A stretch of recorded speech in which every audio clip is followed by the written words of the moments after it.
Salut à toi, c'est Jenny, j'espère que tu vas bien. Je te souhaite la bienvenue dans ce nouvel épisode. On va parler aujourd'hui d'un travail de fond qui est l'un des plus importants à entreprendre pour un high achiever, bien plus important que la stratégie, que la discipline, que la productivité. C'est aussi un chemin qu'on valorise trop peu quand on est focus sur le fait de maximum de performance. On va parler d'amour de soi aujourd'hui. Et avant que tu te dises qu'on part dans du dev perso bisounours, reste avec moi quelques minutes parce que ce dont on va parler aujourd'hui, ce qu'on va voir aujourd'hui, c'est sans doute la racine la plus profonde de la pression que tu peux vivre au quotidien et qui va rendre ta performance moins durable dans le temps. Et du coup, tu vas voir que bah, pour le coup, c'est justement tout sauf bisounours. Un disclaimer, comme toujours, garde ce qui te parle, n'hésite pas à challenger ou à jeter le reste, je ne détiens aucune vérité. Et on va démarrer sur ces dernières années. Et ça a été le cas pour, la quasi-totalité, on va dire 95 de mes clients en coaching. Il y a toujours eu un moment où, quand on fait face à une forme de pression importante, je leur dis que je suis curieux sur le niveau d'amour qu'ils ont pour eux-mêmes quand ils se jugent justement de ne pas performer au niveau qu'ils voudraient. Et à chaque fois, sans hésiter, on me retourne quelque chose du style: «Évidemment que je ne m'aime pas quand je n'atteins pas mes objectifs» ou «Évidemment que je ne m'aime pas quand je ne fais pas ce que je m'étais dit que j'allais faire». Et ce fameux «je ne m'aime pas» quand je n'atteins pas mes objectifs ou quand je ne performe pas, ou alors «je ne me valorise pas» quand je ne performe pas, c'est un cousin assez proche, de celle d'avant. Dans la bouche de quelqu'un qui survalorise la performance, ça revient en boucle et à chaque fois, c'est vraiment marrant parce que ça sonne comme une évidence, avec en général juste derrière quelque chose comme: «Écoute Jenny, si je me mets à m'aimer même quand je suis nul, c'est la fin de tout, c'est inenvisageable en fait. Manquerait plus que ça, qu'est-ce que je deviendrais?» Et en réalité, d'un point de vue performance, et je suis assez sûr que si tu te sens concerné, c'est ton cas aussi, tu penses que si tu as de l'amour pour toi, même dans les moments de non-performance, tu arrêteras d'être aussi performant. C'est comme si ça te donnerait l'impression de t'autoriser à plonger dans une forme, par exemple, de médiocrité. Bon, dans l'épisode numéro 501, je te disais que pour un high achiever, le vrai travail de dev perso se résume à 3 piliers. Je te les rappelle. Construire un amour de toi qui ne soit plus conditionné à tes résultats, donc un amour inconditionnel. Construire une sécurité intérieure, par exemple, qui ne dépende plus de ton compte en banque. Et construire une identité qui ne soit plus collée à ta performance. Aujourd'hui, on creuse ce premier point, l'amour de toi-même qui n'est plus conditionné à tes résultats. Et je vais te montrer 5 points, 5 pourquoi, 5 raisons pour lesquelles, contrairement à ce que ton cerveau de high achiever te dit, t'aimer inconditionnellement, à ne pas faire de toi quelqu'un de mou ou de médiocre. Au contraire, et c'est peut-être un peu contre-intuitif, mais c'est ce qui pourrait te rendre bien plus performant, mais aussi bien plus vivant, bien plus libre, bien plus en capacité de jouer sur le long terme. On y va, c'est parti. Premier point. S'aimer inconditionnellement te permet d'enlever la pression toxique de ton moteur. L'objection, le fait de connecter l'amour inconditionnel de soi à une forme d'acceptation de médiocrité, au fait de devenir mou, de se contenter de pas grand-chose. Bon, désolé, mais c'est un énorme bullshit. Le fait de penser que si j'ai un amour infini pour moi-même, même quand je perds, même quand je sous-performe, ça va brider ma performance future. En réalité, c'est un pur non-sens. Et il y a un moyen assez simple, je pense, de le voir, ça. Par exemple, si tu es parent, prends ton fils, prends ta fille. Il y a de grandes chances que tu éprouves un amour inconditionnel pour ton enfant, que ton enfant, tu l'aimes pour qui il est, que tu aies pas besoin de raison pour de l'aimer ou qu'il y ait pas de conditions. À ton avis, et même si tu as pas forcément évolué en tant qu'enfant avec ces principes-là, hein, à ton avis, si ton enfant rate quelque chose, est-ce que lui montrer que tu l'aimes, toujours autant, va plutôt lui donner de la force pour faire mieux la fois suivante? Ou est-ce que ça va lui montrer ou est-ce que ou est-ce que, pardon, lui montrer que tu ne l'aimes plus va au contraire l'encourager un peu plus? J'ai l'impression que ça sonne évident. C'est en l'encourageant que tu lui donnes un maximum de chance. Encourager, ça vient de courage. Courage et cœur partagent la même racine, ça veut dire, donner de l'amour. Tu ne dirais jamais, par exemple, j'imagine, à quelqu'un que tu aimes profondément: «Toi, en fait, je ne t'aime que si tu réussis». Donc, pas à ton gosse, pas à ton meilleur pote, pas à ton conjoint. Pourquoi, du coup, on s'inflige ça? C'est mon premier point ici aujourd'hui. Pourquoi on s'inflige ça, que ce soit consciemment ou inconsciemment? Bon, je pense que c'est important d'essayer de répondre à cette question. J'ai 2 pistes principales. Dans un premier temps, peut-être que c'est juste une sorte de réflexe qui s'est développé. L'idée de, si je m'aime quand je sous-performe, alors je vais me contenter ou me relâcher ou devenir une loque ou peu importe. Bon, c'est à la fois précisément ce qui rend notre performance épuisante et in fine intenable, mais on a appris à performer en carburant à la pression. Donc d'une certaine manière, on a l'impression que ça peut aussi marcher. Et c'est vrai que pendant un certain temps, ça peut marcher. Mais on peut avoir associé les 2 avec le temps, en fait, pression égale performance. Et quand on associe pression égale performance, lâcher la pression, ça veut dire perdre de la performance. C'est presque mathématique. Donc, ça, c'est plutôt une raison, un renforcement qui viendrait d'une conséquence. Il y a une seconde raison qui, je pense, est plus puissante, plus profonde, en tout cas bien plus à la racine, c'est qu'en réalité, ce mécanisme vient d'une forme d'autorité extérieure. Quand on vit avec une tension forte à l'intérieur, c'est pas notre voix à nous. On ne naît pas avec cette voix. Je pense qu'on naît profondément avec un amour inconditionnel. Cette voix, c'est toujours la voix d'une autorité extérieure qu'on a fait comme fusionner avec nous-mêmes. Et c'est une première très belle piste à creuser. Qui dans ta vie t'a fait percevoir un jour que tu devais performer pour mériter son amour, sa reconnaissance, son approbation? Par exemple, est-ce que c'est un parent qui te félicitait pour tes notes? Est-ce que c'est un coach dans ton sport qui t'hurlait dessus quand tu ratais? Un petit salut à mon prof de patin. Merci pour, merci pour les traumas. Est-ce que c'est une logique entrepreneuriale peut-être que tu as absorbée en lisant des bouquins de productivité? Est-ce que c'est un mentor qui t'a appris que le seul marqueur qui compte sur tous les autres, c'est la discipline? En général, ça prend sa racine assez tôt, mais s'il y a bien une chose que je peux te garantir, c'est que tu ne sors pas du ventre de ta mère en te disant: «Il faut que je performe pour m'aimer. Il faut que je performe pour valoir quelque chose». À un moment donné, ça t'a été appris. Et je pense que c'est plutôt une bonne nouvelle parce que tout ce qui a été appris peut être désappris. Est-ce que ça fait sens jusqu'ici? Je reviens à la base de ce premier point du coup. S'aimer inconditionnellement, inconditionnellement, pardon, je peux y arriver d'ici la fin, te permet d'enlever la pression toxique de ton moteur. Pourquoi? Parce que quand on agit d'une logique qui est injectée de l'extérieur, comme ce qu'on vient de voir, l'amour conditionnel en fait, c'est injecté de l'extérieur, on agit depuis notre amygdale en fait, depuis la survie, depuis la peur, depuis la comparaison. On a un système qui est constamment en train d'essayer de valider quelque chose, qui n'a pas de fond à l'intérieur de nous, ça vient de l'extérieur.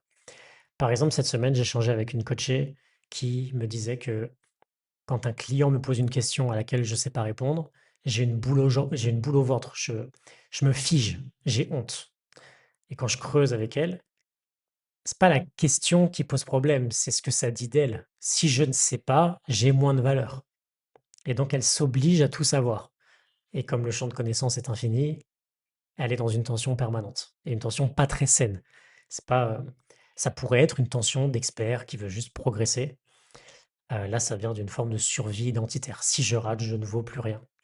Ça, c'est de la pression qui est toxique. Ça vient pas du défi, de l'amour, du jeu, de la curiosité, d'un challenge qui est sain à l'intérieur de nous. Ça vient de la conditionnalité. Si tu dois performer pour avoir le droit d'être OK avec toi, alors chaque action devient une question de survie ou de mort symbolique. Chaque action, chaque journée, chaque seconde.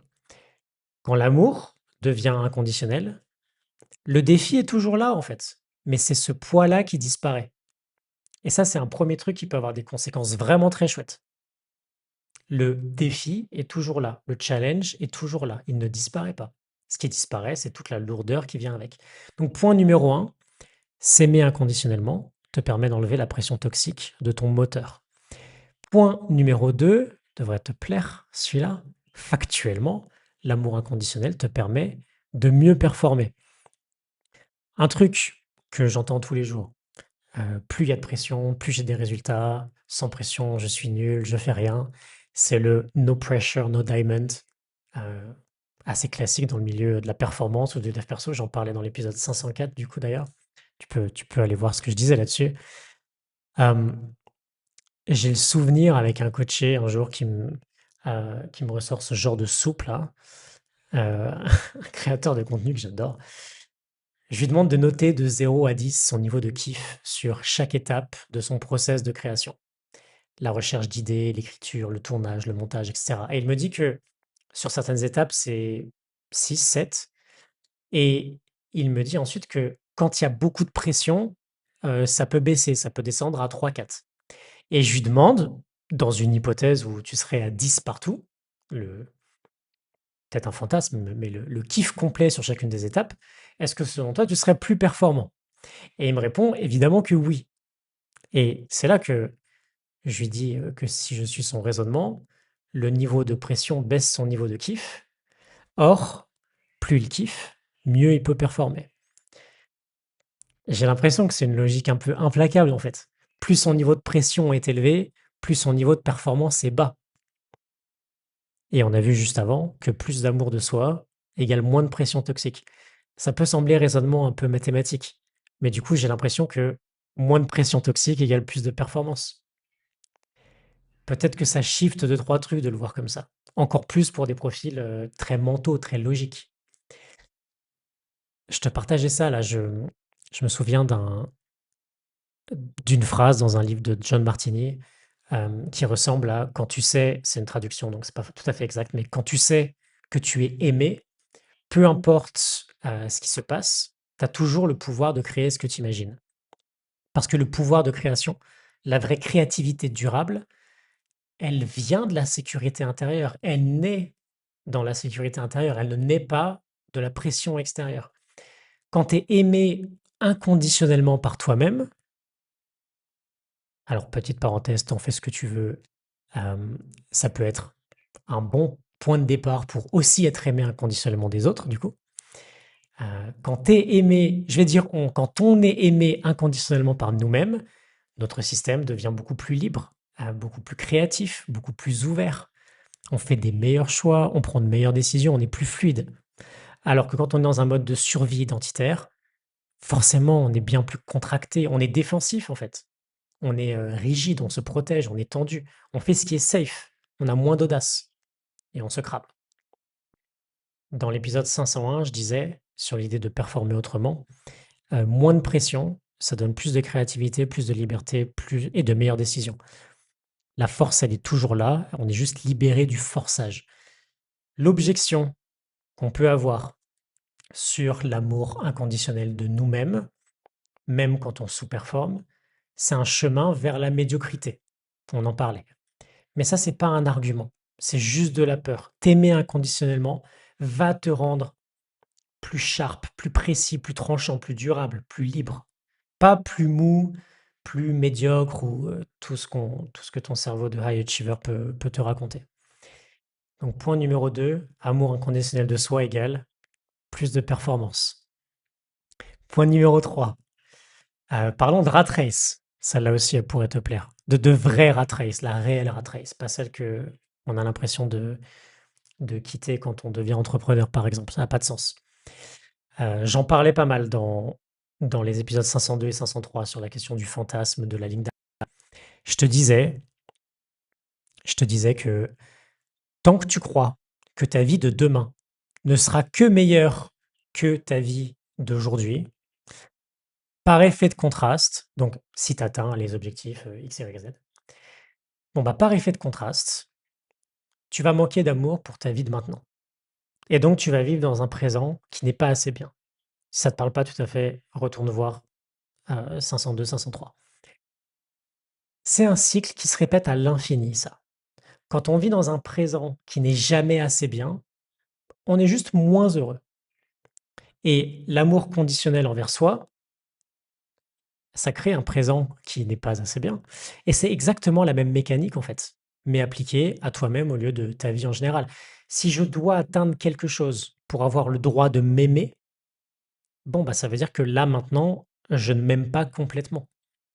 Et quand j'aurai atteint ce truc-là, bah, mon cerveau, il aura déjà déplacé la cible. C'est le principe de rat race, la ligne d'arrivée, elle recule toujours. Ça me fait penser à la description que j'avais choisie pour ce podcast. Si tu veux aller la voir, tu vas lire: «Les high achievers ne jouent pas au jeu du business, ils rejouent inconsciemment leur quête d'amour conditionnel à travers 3 stratégies défensives: protéger, plaire, prouver. Ces stratégies les ont rendus excellents, mais aujourd'hui elles les épuisent et les privent de sens». Au fil de mes rencontres entrepreneuriales et de mon implication dans plein de projets et dans le monde intérieur de mes coachés, je réalise à quel point elle est puissante, cette quête inconsciente autour de l'amour de soi. Comme si, en f au fond de la réflexion, pour nous tous, il y avait quelque chose du style: «Quand j'aurai atteint X, j'aurai enfin le droit de m'aimer», et ça, c'est encore une forme de rat race. La ligne d'arrivée, elle se décale jour après jour. On fait un pas pour s'en approcher et elle, elle en fait 2 pour, s'éloigner de nous. Quand l'amour de soi ou quand la valeur qu'on se donne est conditionnée à la prochaine performance, bah, on n'y arrive jamais en fait. Parce que le moment où on touche à notre objectif, notre système qui est convaincu d'avoir besoin de pression pour se sentir vivant et pour avancer, va déjà se projeter automatiquement sur le suivant. Et ça, c'est de la nature même de l'amour conditionnel en fait. Et c'est dommage parce que pendant tout ce temps-là, on peut pas s'autoriser à vivre pleinement, on n'a pas le cœur ouvert, au final, on est très fermé sur ce chemin-là. C'est une forme de masturbation, en fait, sur un futur qui est fantasmé, plutôt que de vivre avec une connexion beaucoup plus profonde, dans le présent. Et cette connexion dans le présent, c'est le seul espace où la joie la plus profonde en nous peut s'exprimer. L'amour inconditionnel, ça nous ramène au présent. Ça nous sort de ce fonctionnement de rat race. On est plus ancré, on est plus présent. C'est là le point fort, en fait. On peut continuer, et évidemment qu'on continue. On peut continuer de viser très haut. Juste, on n'est plus prisonnier d'y parvenir. On peut vivre le chemin. Et ça parlera peut-être encore plus aux sportifs de haut niveau ici, peut-être, par exemple. La vraie performance, elle est dans l'ancrage dans le présent. Elle n'est pas dans les pensées qui sont liées au point suivant, par exemple. Donc ça, c'est le point numéro 3. Point numéro 4, devenir pleinement libre. On va parler de choix, de décision et du fait que l'amour inconditionnel de soi est précisément ce qui peut nous rendre vraiment libres. Quand ton amour de toi-même dépend de tes résultats, à quel moment tu as vraiment le choix dans ce que tu fais? Ça, c'est vraiment le truc qui me c'est vraiment le plus grand paradoxe de, liberté que j'entends, par exemple, dans le monde de l'entrepreneuriat. Dans le monde de l'entrepreneuriat, il y a une forme d'arrogance sur le fait de se proclamer pleinement libre, parce que peut-être qu'on a beaucoup plus de pouvoir sur, ce qu'on peut créer, de pouvoir et de contrôle. Mais on n'agit pas pour la liberté lorsqu'on fuit l'absence de résultats. On court tous naturellement après ce qui nous permet de nous sentir OK avec nous-mêmes. Mais s'il y a une condition à ça, qui pourrait être la réussite, le succès, la performance, bah, en fait, ça redevient une forme de survie. C'est pas de la liberté. L'amour conditionnel, je ne m'aime que quand, je ne m'aime que si, je ne m'aime pas quand, je ne m'aime pas si, transforme tout ce qu'on fait en un jugement, en un test. Donc on ne crée plus, on prouve quelque chose. On ne joue plus, on valide quelque chose. On ne vit pas pleinement, on performe pour mériter d'exister en fait. On pense qu'on décide, qu'on choisit, mais lorsque l'amour qu'on se porte n'est conditionné qu'à une seule issue, qui est le succès, c'est une fausse décision. C'est un enchaînement dans son propre conditionnement. Le vrai choix dans la vie, et alors c'est peut-être un peu plus philosophique, il n'est possible que quand on a, quand on n'a plus besoin du résultat pour exister. Parce qu'à ce moment-là, on peut vraiment se regarder dans le miroir et se demander: «Est-ce que je veux profondément ça? Est-ce que c'est vraiment le chemin qui me parle le plus?» Et quand on peut dire oui depuis l'inspiration ou quand on peut dire non sans aucune culpabilité, là, on a de la vraie liberté. Là, on choisit vraiment. Et enfin, point numéro 5, la question de la durabilité. Peut-être le plus important ici, c'est que dans performer autrement, il y a un enjeu de performance durable. Si on si on est performant, mais qu'on sent qu'on est en train de se cramer ou que c'est dur à supporter et que dans 2 3 ans, on va tout balancer, pas très pas très agréable comme chemin. L'amour conditionnel envers soi-même, bah, d'une certaine manière, c'est une souffrance de le tenir sur la durée. L'image qui me vient là sur le sujet, c'est quelqu'un qui serait addict à l'été, par exemple, qui ne s'aime qu'en été, qui ne se valorise qu'en été, qui ne trouve du sens qu'en été. Bon, bah, la nature, elle est cyclique, elle s'en fout en fait. Elle va nous faire parcourir toutes les saisons qu'elle veut nous faire parcourir et chaque saison va faire sens.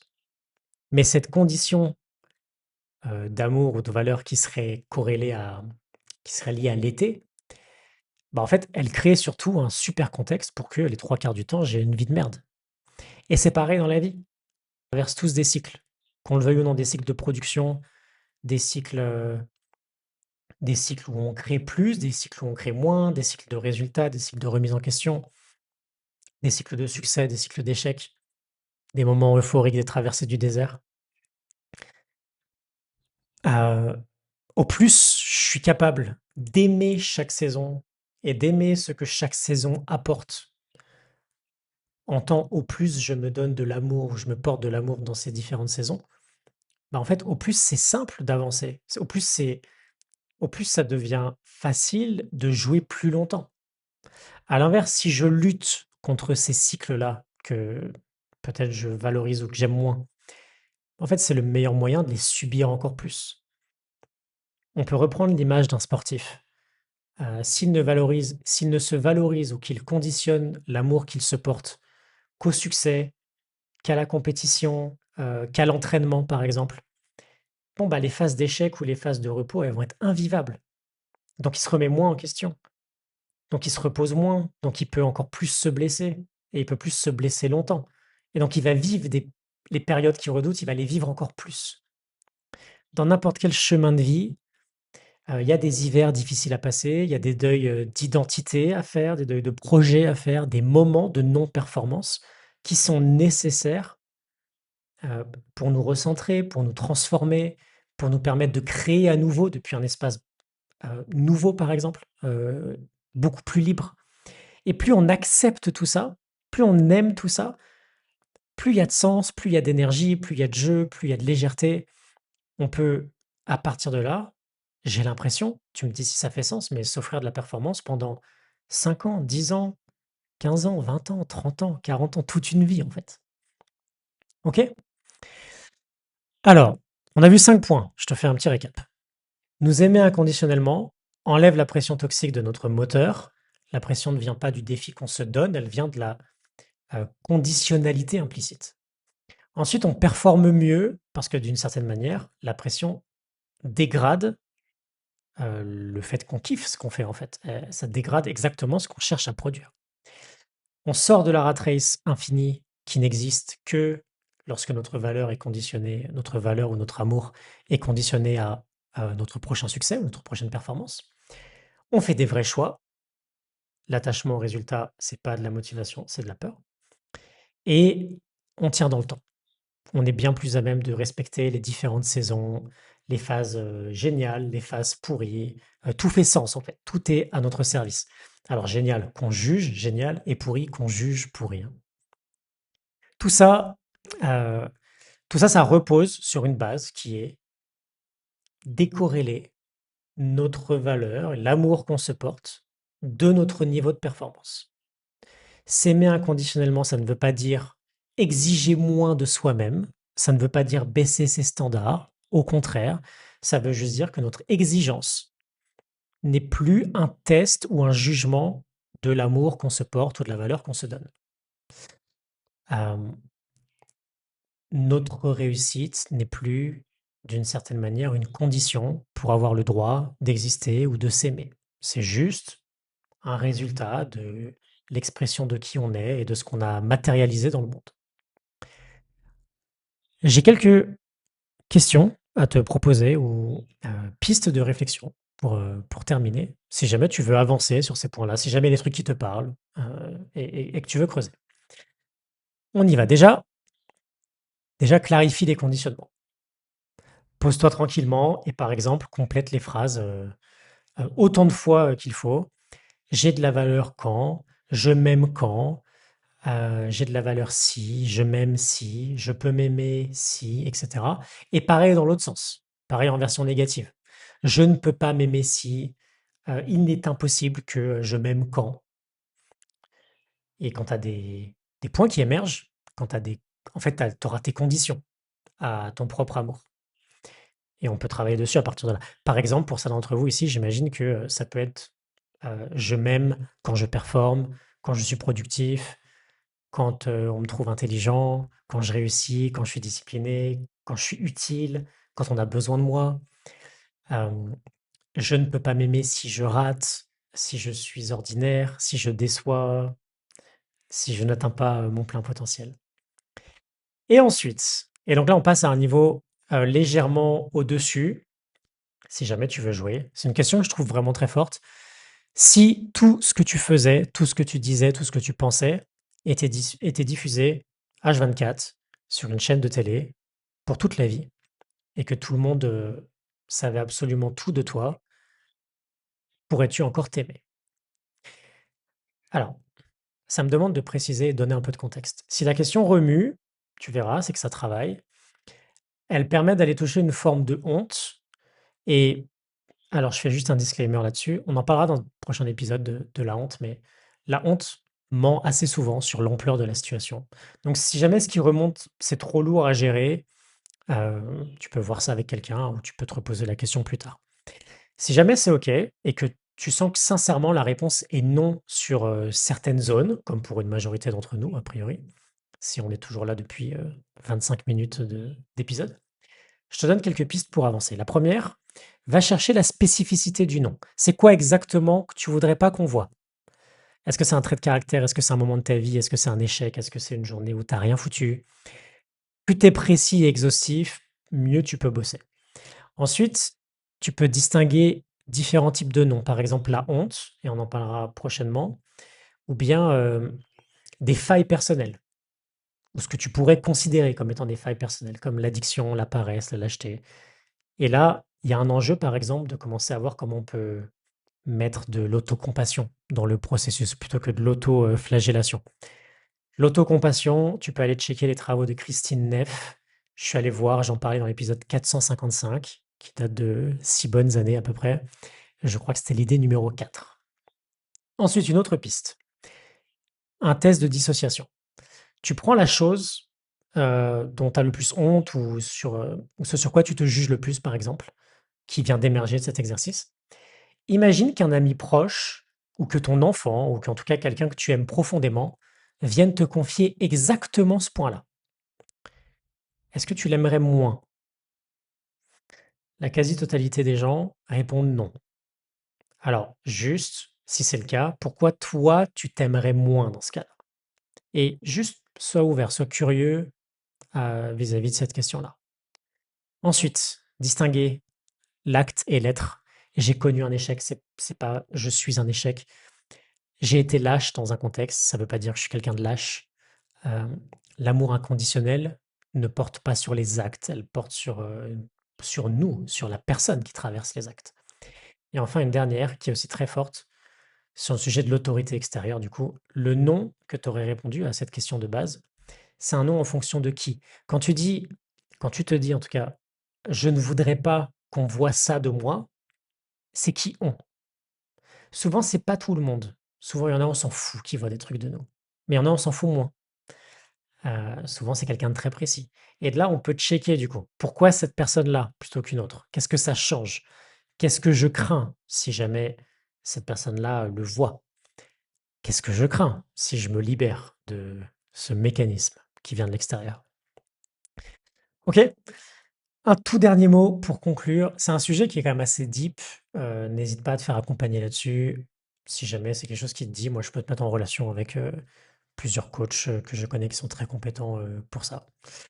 Et voilà, c'est une invitation, n'hésite pas à, à me contacter pour et on voit ce qu'on fait. N'hésite pas à me partager en commentaire ce que tu retiens. J'espère que tout ça te parle, que ça t'inspire. Je te souhaite une excellente journée. Prends soin de toi et on se retrouve très bientôt pour un prochain épisode. Bye bye.